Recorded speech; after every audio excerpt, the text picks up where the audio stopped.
Queridos, boa noite, tudo bem com vocês? O pastor Sérgio falou que eu acompanhei, mas irmãos, eu quero dar uma notícia para vocês. Esse discipulado que eu estava com ele era intencional, ele já estava de olho na criatura da minha irmã. Amém, Então, é verdade. Ele já estava, né? Mas eu não fugi do assunto não. Eu estava no foco. É com muita satisfação, alegria de um projeto. Logo que nós fomos enviados, ficamos distante deles. Eles assumiram a minha supervisão em Manaus, na igreja. Também éramos supervisores seculares também, né? Além de tinha trabalho secular, ainda tinha o trabalho secular, e fomos chamados para Santarém, no oeste do Pará. É longe, mas o longe depende de onde você está, né? Se você for para lá, você vai achar que longe, de lá vai achar longe. E é uma cidade com 300 mil habitantes. Ela fica, se você olhar no mapa, ela fica entre o Amazonas e o estado do Pará. Uma imensidão dos dois estados, que são os maiores estados em extensão territorial do mundo. Eu estava conversando com o Sérgio, viajando com o Sérgio aqui na região, e eu me assusto quando ele disse: eu estou em São Leopoldo, eu estou em outra cidade, Canoas, tudo perto, tudo assim, não dá nem para saber se eu estou em outra cidade, né? Eu me assusto.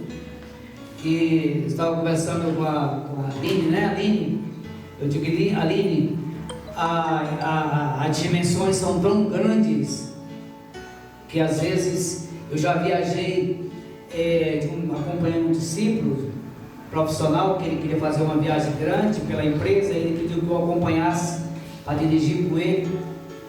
E, se vocês terem uma ideia, no próprio estado, 900 quilômetros de uma cidade do próprio estado, são quase 12 horas de viagem. As dimensões são grandes. E o pastor Sérgio falou sobre que alguém pode ser enviado, alguém pode. Deixa eu dar uma palavra para cada um de vocês. 90% das pessoas que aceitaram o desafio de ser missionário não estavam preparados, não estavam esperando, não tinha, ninguém nasceu. Raridade alguém dizer que nasceu. Eu digo: você pastor, pode até alguma criança falar, mas é muito difícil alguém ter isso na mente. E desafios são grandes em todo lugar. O Evangelho é o reino de Deus, mas é desafio. Por quê? Porque nós, seres humanos, devido à natureza que nos herdamos, que foi nos herdada, que foi nos dada, somos difíceis. Somos difíceis. Impera dentro de nós o mal. Paulo falou o seguinte: o bem que quero não faço, e o mal que não quero faço. Porque ele sabia da luta interior que há dentro dele. Porque nós, devido à herança do pecado, nós herdamos essa negligência e nos afastamos do reino de Deus. Falando em reino de Deus, eu quero falar um pouquinho do reino de Deus. O que é e o que não é. Talvez o assunto é muito extenso, muito comprido. Eu quero fazer algumas reflexões, algumas negativas, não que seja o assunto negativo, mas para que nós possamos refletir. Porque é um desafio até mesmo de pastores, pregadores, professores, líderes, não é uma responsabilidade somente de pastores, padre, bispo.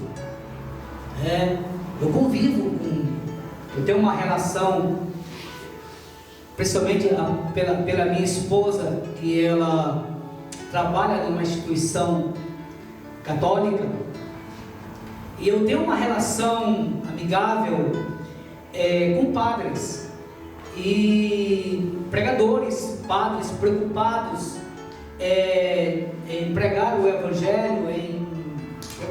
Claro que eu não entro no mérito dele, nem ele entra no meu mérito, na questão de alguns hábitos, mas é uma tarefa difícil levar para que as pessoas possam entender verdadeiramente o reino de Deus.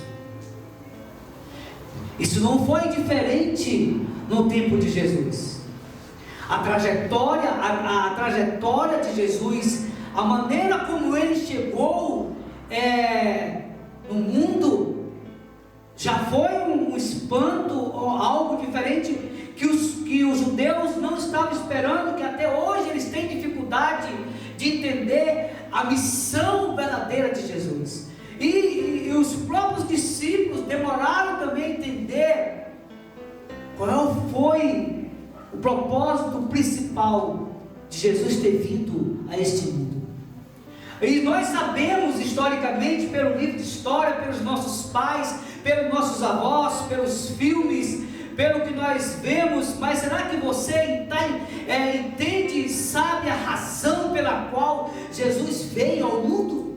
Você vai parar para pensar e vai imaginar: ele morreu por todos, ele veio para morrer por todos, ele morreu na cruz para nos salvar. Sim, esse é o propósito principal, essa é a razão maior, porque ele em um momento, ladeado por dois homens crucificados, que também estavam sentenciados também a morrer, ali ele mostrou a âncora, a base maior do Evangelho. O outro blasfemou, reclamou, mas o outro disse: Senhor, lembra-te de mim quando entrares no teu reino. Jesus disse: agora mesmo estarás comigo no paraíso. Em nenhum momento sequer ele criou uma situação de poder, de milagre que estava sobre ele. Ele poderia também ele mesmo salvar, como o outro pediu para que ele salvasse a ele mesmo e a nós e os outros. Mas em nenhum momento ele libertou o outro ladrão. Isso prova, isso evidencia de que a alma salva é mais importante. Esse é o principal. Você nunca deve fugir disso. Nunca deve fugir disso. Nunca deve fugir o teu foco da razão maior do reino de Deus, que é a salvação das nossas almas. Mas algo mais tem. Alguma coisa mais existe. Qual é a razão? Como você enxerga o reino de Deus? Como você avalia o reino de Deus? Qual é a visão que você tem do reino de Deus, de fato, de verdade, para a sua vida? Eu coloquei aqui algumas coisas. Qual é a sua experiência individual?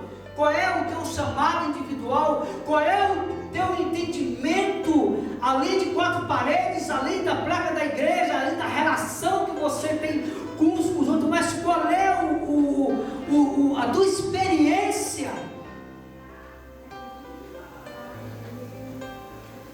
Basicamente, o reino de Deus, a relação, o chamado, é um chamado individual. Em toda a Bíblia, Deus não chama pessoas, Ele chama uma pessoa. Deus não trabalha no coletivo, embora o coletivo é importante, vai haver momento para ter um grupo, para ter várias pessoas, mas Deus chama uma única pessoa.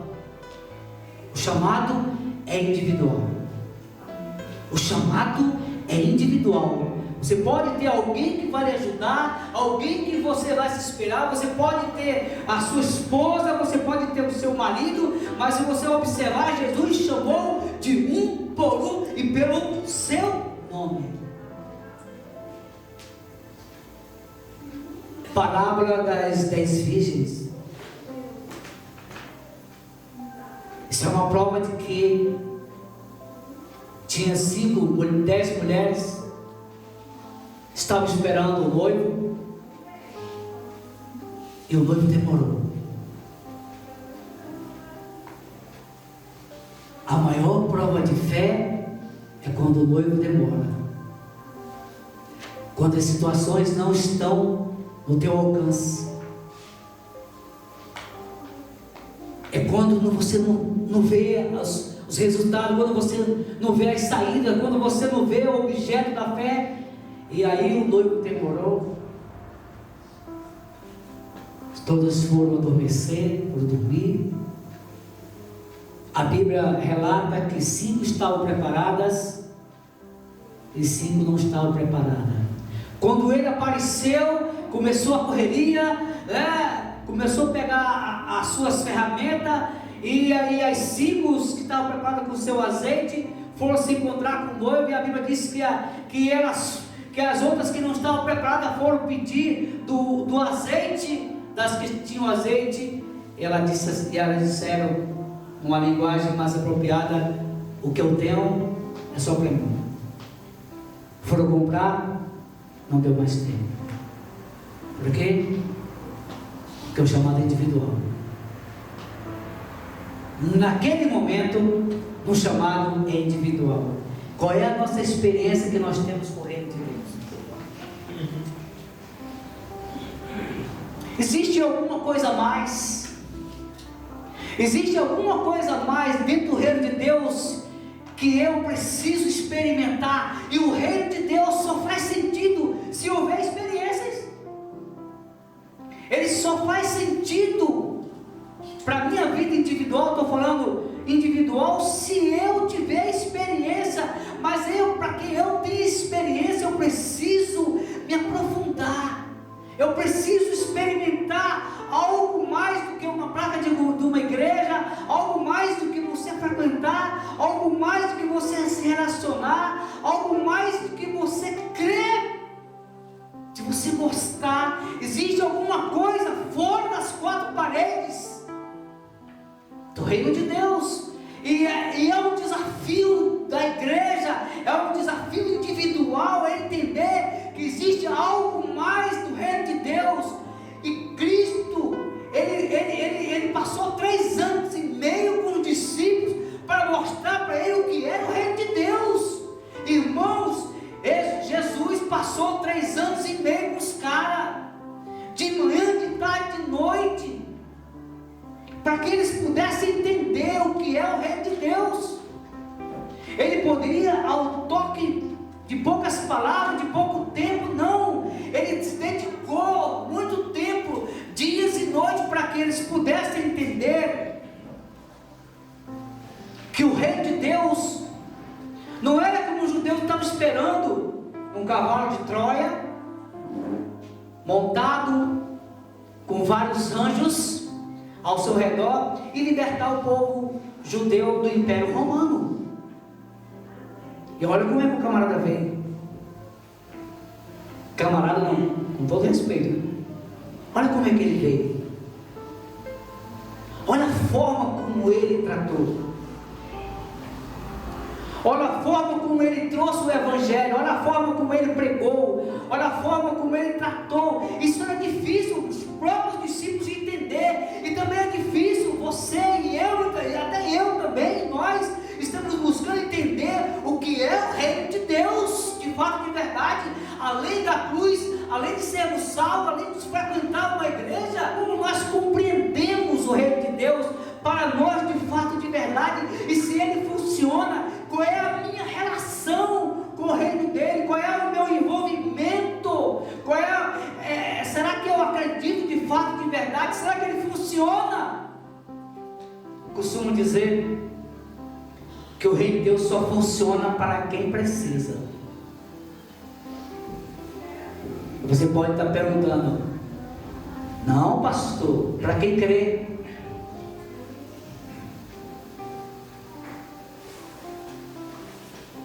O crer é a porta de entrada, mas tem muitos que creem e não seguem. Tem um que crê mais do que nós, conhece mais do que nós. Ninguém crê mais do que o diabo. Ninguém. Ninguém conhece mais do que ele. Ninguém conhece mais a Bíblia do que o nosso inimigo. Afirmo para vocês. Você sabe por quê? Porque quando ele se encontrou com Jesus no deserto, nas 3 tentativas, todas as 3 ele usou a Bíblia. E as 3 respostas de Jesus, olha o que Jesus, o próprio Cristo, se defendeu também com a Bíblia.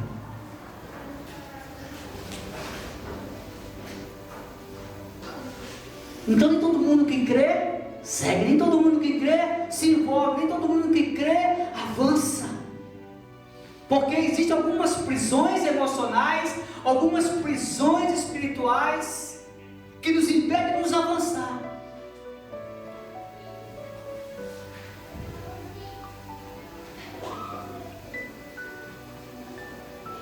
Enquanto eu, na condição de corpo, alma e espírito, não nos entregar na sua totalidade,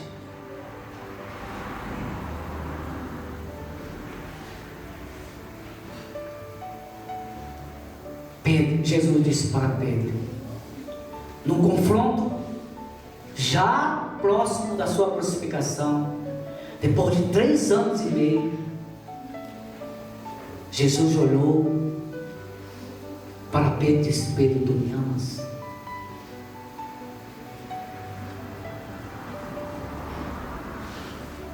Uma expressão simples, mas pastor Sérgio tem um significado muito interessante. Ele disse: Pedro respondeu: Pedro, tu me amas? Sim, Senhor. Olhou nos olhos por cima, disse: Pedro, tu me amas? O que Jesus estava querendo ensinar para Pedro? Pedro tinha um temperamento complicado. Pensa num cara que deu trabalho.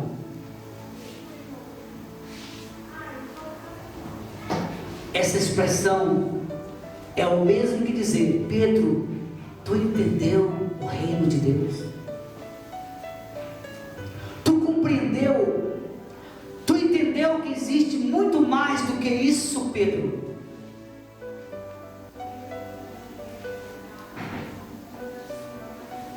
Então o reino de Deus, ele é a proporção na medida que você se manifesta e se entrega. Tem uma frase que eu coloquei aqui: enquanto Deus não tiver tudo de você, você não terá tudo dele. Enquanto Deus não tiver tudo de você, você não terá tudo dele.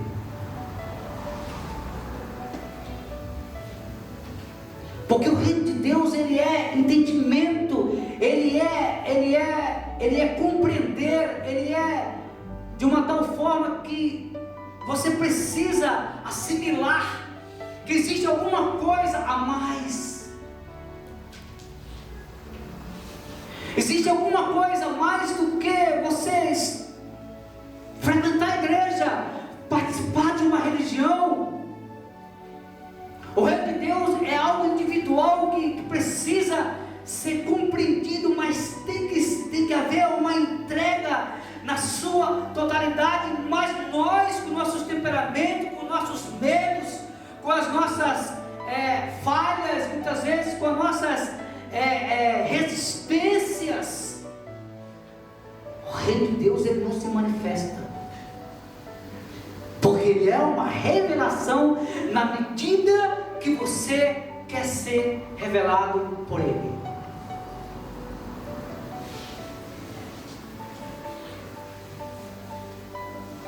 O reino de Deus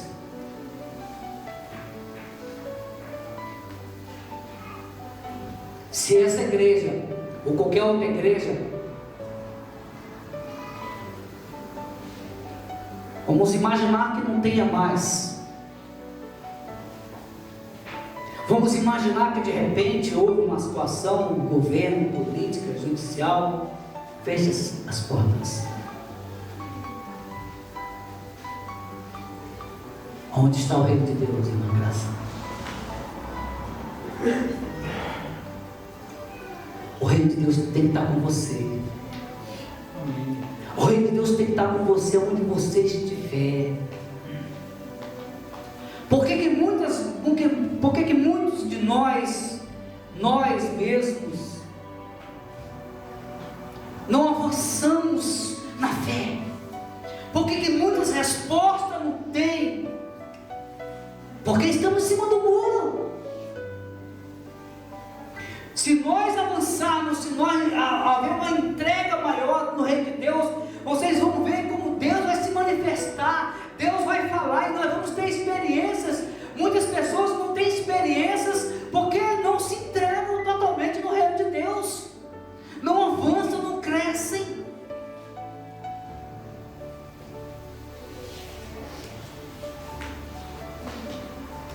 O que o reino de Deus não é?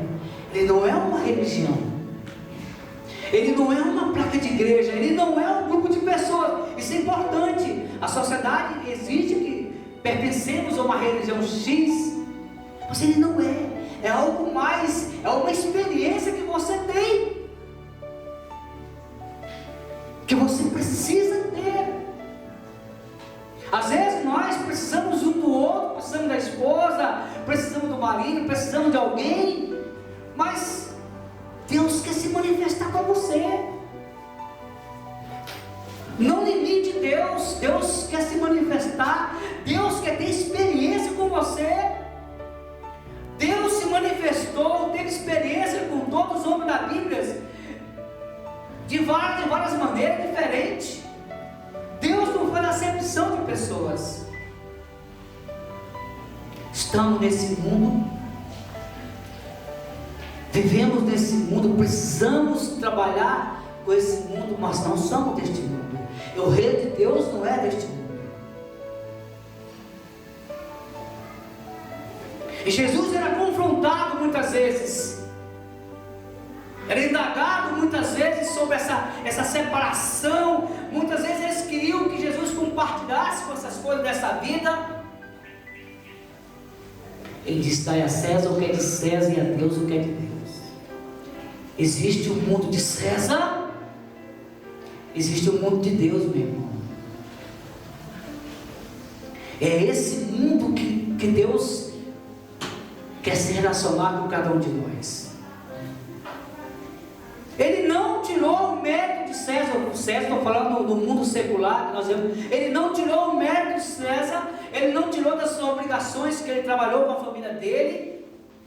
Ele não tirou esse mérito, mas ele disse: dai a César o que é de César e a Deus o que é de Deus. Existe um mundo dele que quer introduzir nossas vidas dentro da sociedade que nós vivemos hoje.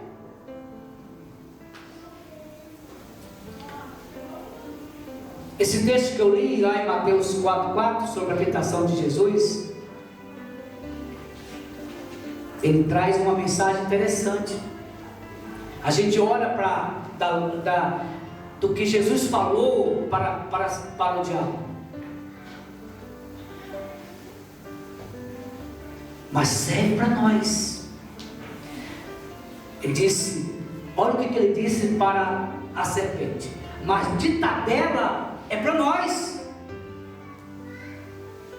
Ele falou para a serpente que ela foi astúcia, que é de peculiar, é a sua peculiaridade, astúcia.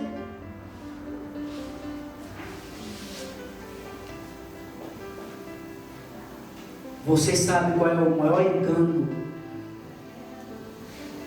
a maior estratégia do diabo para enganar?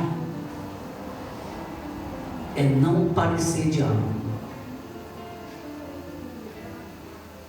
Não vá pensar que ele vai aparecer de chifre, cauda, tridente pegando fogo. Não. Ele pode até usar isso aqui. E é o que ele tem feito.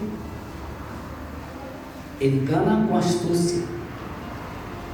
Então Jesus disse para o diabo: nem só de pão viverá o homem, mas de toda palavra que procede da boca de Deus. Ele falou para o diabo, mas serve para mim e para você. Nem só de pão, pão na Bíblia é pão também, mas também é necessidade natural. Ele disse: nem só de pão viverá o homem, mas de toda palavra que procede de Deus. Se você está pensando que essa vida é só o mundo material, o mundo é espiritual. As coisas são regidas espiritualmente. Há uma luta espiritual. Há uma guerra sendo travada em nós muitas vezes. Nem só de pão viverá o homem, mas de toda palavra que procede da boca de Deus. Outro texto bíblico, Romanos 14, 17. Você está colocando aí? Romanos 14, 17.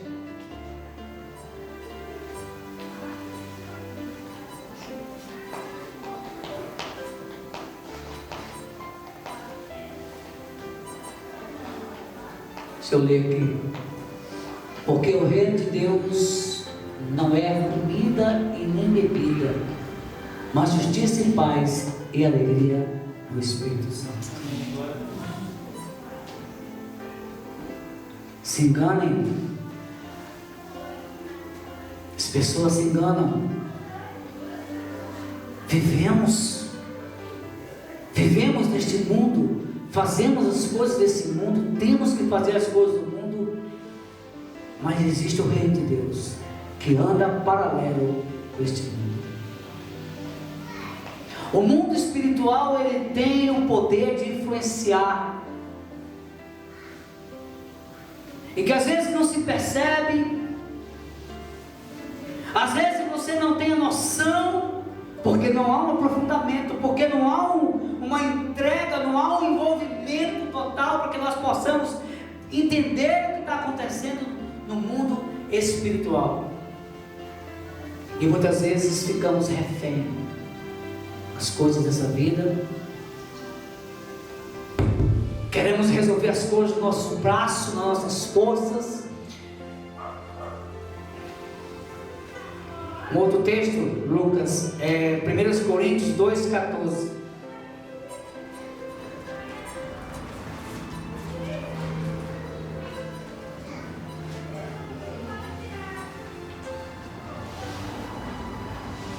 Ora, o homem natural, preste atenção nesse versículo, anote aí. Existe o homem natural, esse é o perigo. Ora, o homem natural não compreende as coisas do Espírito de Deus, porque ela lhe parece loucura. Não podes entendê-las, porque elas se discernem espiritualmente.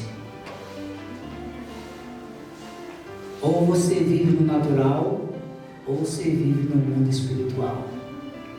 O natural você não consegue enxergar. Por quê? Porque ela não desenvolve no natural. E para que você tenha o discernimento espiritual, o teu entendimento, a compreensão, é preciso que você se aprofunde dentro do reino de Deus. Que você desenvolva algo dentro de você espiritualmente. É uma luta que eu, como pastor, na minha igreja, tento transmitir para os membros da minha igreja, que eles podem desenvolver a fé deles, no mundo dele, na casa dele, uma fé inabalável, uma busca constante para que eles possam entender o reino de Deus individualmente para as suas vidas. O que acontece é que as pessoas estão esperando da igreja. Estão esperando da igreja. A igreja tem o seu papel, mas a igreja não pode fazer tudo. Desenvolva. Saia do natural. O ladrão não vem senão roubar, matar e a destruir. Eu vim para que tenham vida, abundância, algo mais, querido, algo mais, minha irmã, algo mais do que o dia a dia. Existe alguma coisa que Deus quer estabelecer? Senão eu vou pregar domingo que vem, né? Eu prego domingo que vem. Não sei, os irmãos podem seguir, senhor.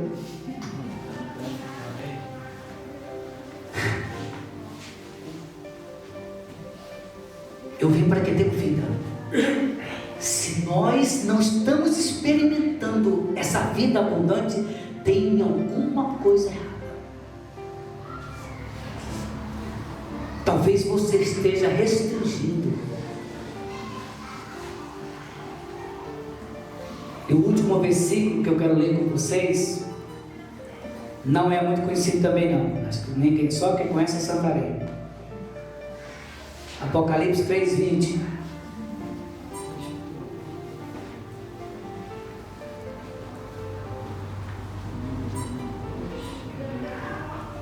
Né? Você percebeu que o negócio está feio aqui do meu lado, né?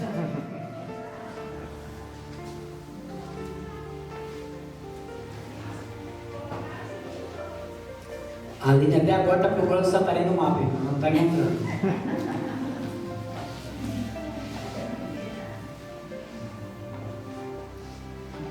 Quem conhece esse versículo, levante a mão.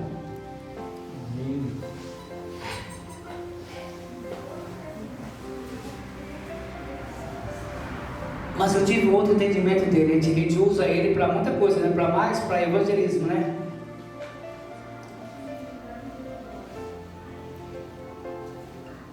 Queridos, Jesus disse: eis que estou à porta e bato. Se alguém ouvir a minha voz e abrir a porta, entrarei em sua casa e com ele cearei e ele comigo. Isso tem um entendimento, porque o judeu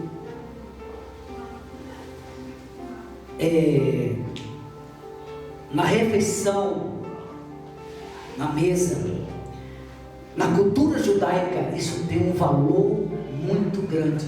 Em algumas culturas do Brasil também tem, né? Esse momento de refeição. Preste atenção no versículo.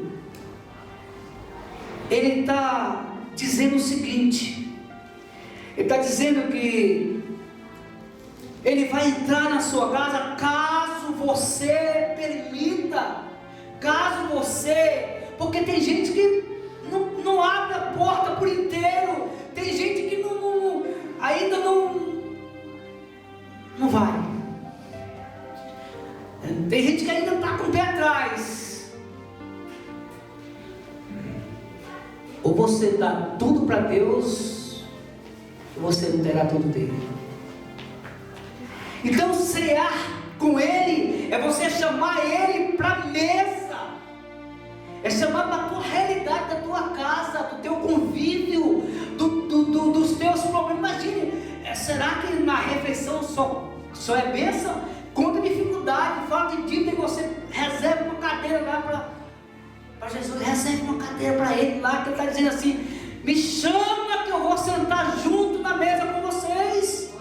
Tem muita gente que não está tendo essa oportunidade de pegar a cadeira. Mas o microfone aqui, não falta microfone. Pega uma cadeirinha lá. Que o está dizendo o texto aí? Entrarei em sua casa, irmãos. Ele não vai entrar somente, ele vai participar das tuas necessidades, das tuas alegrias. Porque Romano diz que o reino de Deus é a alegria. essa história que crente não tem alegria é uma mentira do diabo. Ele tem problema, mas ele tem a solução, porque a Bíblia diz que somos mais do que vencedores. Temos a promessa da alegria, mesmo tendo dificuldade. Então, o reino de Deus é você permitir que Ele entre na sua casa, na sua família, na sua necessidade, nos seus alvos, nos seus sonhos, nas suas dificuldades espirituais e emocionais. Pegue a cadeira e bote para Ele lá. Pode dar ponta, Ele vai pagar a conta, não tem problema. Escrevi aqui. Sua cadeira vazia, reúna e deixe Ele fazer parte da sua vida.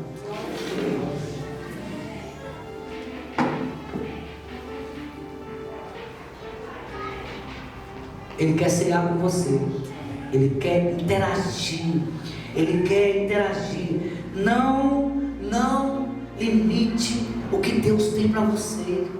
Abra a porta. Principalmente, sabe de quê? Do teu entendimento, da tua compreensão. Raciocina. É bom raciocinar, pensar. Vale a pena. Será que é só isso que Deus tem para mim? Será que tem algo mais para mim? Será que eu posso avançar mais? Pode sim, você pode avançar cada vez mais, e cada vez mais Ele vai se manifestar a você.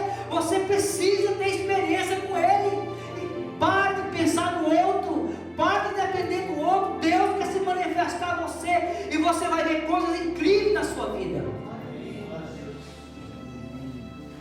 Amém? Amém. Eu profetizo em nome de Jesus. Declaro.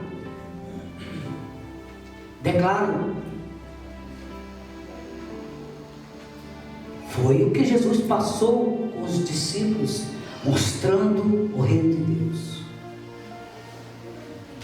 Ele pegava os três, Pedro, Tiago e João, fez várias experiências, porque ele queria transmitir para os discípulos. Ele poderia muito bem vir, morrer na cruz, em um período de 30 dias. Vocês sabem quanto tempo era para o povo de Israel chegar na terra prometida? Era 2 meses, 2 a 3 meses. Tinha um atalho. Mas Deus não permitiu andaram 40 anos. Por quê? Talvez nós reclamaríamos, porque Deus queria ensinar o povo de Israel a quê? A depender dele, crer nele e ensinar. As sandálias dos seus pés acompanhavam o crescimento, as codornas caiu de cansada para alimentação, mas ainda assim o povo reclamava. Como você entende o reino de Deus? Qual é a visão? Como você se enxerga nele? Qual é o teu percentual? Qual é a tua relação? Esqueça igreja, esqueça pastor, esqueça IDPB, esqueça o marido e esposa. Qual é o teu chamado individual? Qual é a tua relação? Qual é a tua profundidade? Qual é o teu envolvimento com Ele? Sim, você entender isso, o mundo vai se abrir